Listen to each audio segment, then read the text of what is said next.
Back to the burn it down channel. और आज से मेरे चैनल में एक नया सीरीज शुरू होने वाला है जिसका नाम है पोकेमॉन स्पॉटलाइट। इस सीरीज में हम एक स्पेसिफिक पोकेमॉन के ऊपर डिस्कस करेंगे और उसके ऊपर बेस्ड थ्योरीज और स्पेशलिटीज को भी जानेंगे। और आज हमारी इस सीरीज को शुरुआत करने के लिए हमारा पहला पोकेमॉन शैडोज से निकलते हुए आया है जो है जेंजार। यार जेंजार एक ऐसा पोकेमॉन है जिसे हर कोई पोकेमॉन फैन वाकिफ होगा, चाहे वो गेम्स का फैन हो या एनिम का। और अब तो हमारे एस के पास भी एक जेंजार आ गया है, तो अब तो काफी कम ही पोकेमॉन फैन होंगे जिन्हें इस बैगन जैसे भूत पोकेमॉन के बारे में ना पता हो। मगर यार इसकी ओरिजिन्स और थ्योरी सुनकर तुम एकदम हिल जाओगे। सबसे पहली बात तो ये है कि जेंजार इज यूनिक पोकेमॉन। ये सबसे पहला पोकेमॉन गेम्स में इंट्रोड्यूस किया गया था as the only ghost type Pokémon, और अब तक कोई ऐसा मेन सीरीज गेम नहीं है जिसमें जेंजार इंक्लूडेड ना हो।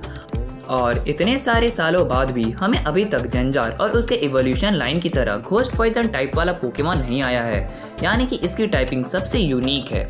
और अगर आप एक पोकेमॉन गेमर हैं तो आपको पता ही होगा कि फायर रेड के स्टार्टिंग स्क्रीन में हमें सबसे पहला पोकेमॉन एक गेंगार ही दिखाया जाता है जो एक नीडोरिनो से लड़ रहा होता है। और अगर आपको पता ना हो तो मैं बता दूं कि ये सीन पोकेमॉन के सबसे पहले मांगा कैप्सूल मॉन्स्टर के एक सीन से लिया गया है, क्योंकि उसी सीन के कारण पोकेमॉन की शुरुआत हुई थी। और इसके साथ ही जेंजार इकलौता जनरेशन 1 का पोकेमॉन है जिसके पास मेगा इवोल्यूशन और जायगांटामैक्स फॉर्म दोनों हैं, if we exclude the starters, which is quite surprising right.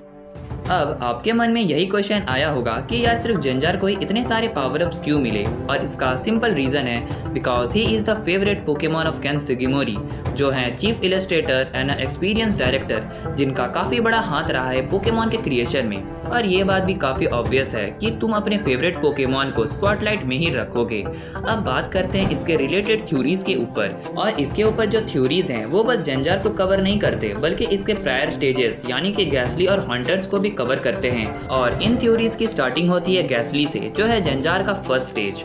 और इस थ्योरी के हिसाब से Gastly is actually a dead Cloyster. अगर आप एक क्लॉइस्टर को देखें तो आपको पता चलेगा कि अगर उसके सेल को रिमूव कर दिया जाए तो उसकी डेथ होने पर ही होगा, तो वो एक गैसली जैसा दिखता है। और इस थ्योरी के काफ़ी सारे प्रूफ्स भी हैं, जैसे कि क्लॉइस्टर का पोकेडेक्स नंबर है 91 और गैसली का 92, यानी कि क्लॉइस्टर के ठीक बाद ही गैसली को खोजा गया था, जो ऑब्वियसली क्लॉइस्टर के डेथ होने के बाद ही हुआ होगा।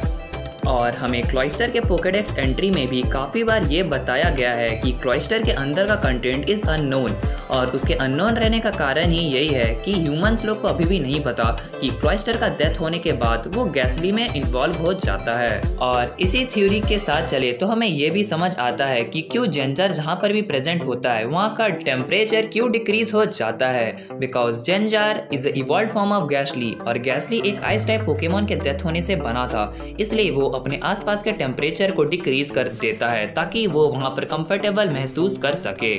और इसी थ्योरी का कंटिन्यूड पार्ट है कि हॉन्टर डेड वॉल्टर्प से बना है। यस गाइस, एक वॉल्टर्प जब सेल्फ डिस्ट्रक्ट लगातार यूज करता रहता है तो एक समय आता है कि उसका डेथ हो जाता है और वो हॉन्टर उसके शरीर से निकल जाता है, यानी कि हम कह सकते हैं एक छोटा सा सोल उसके शरीर से निकल जाता है जो एक गैसली के साथ फ्यूज होके हॉन्टर में इवॉल्व हो जाता है।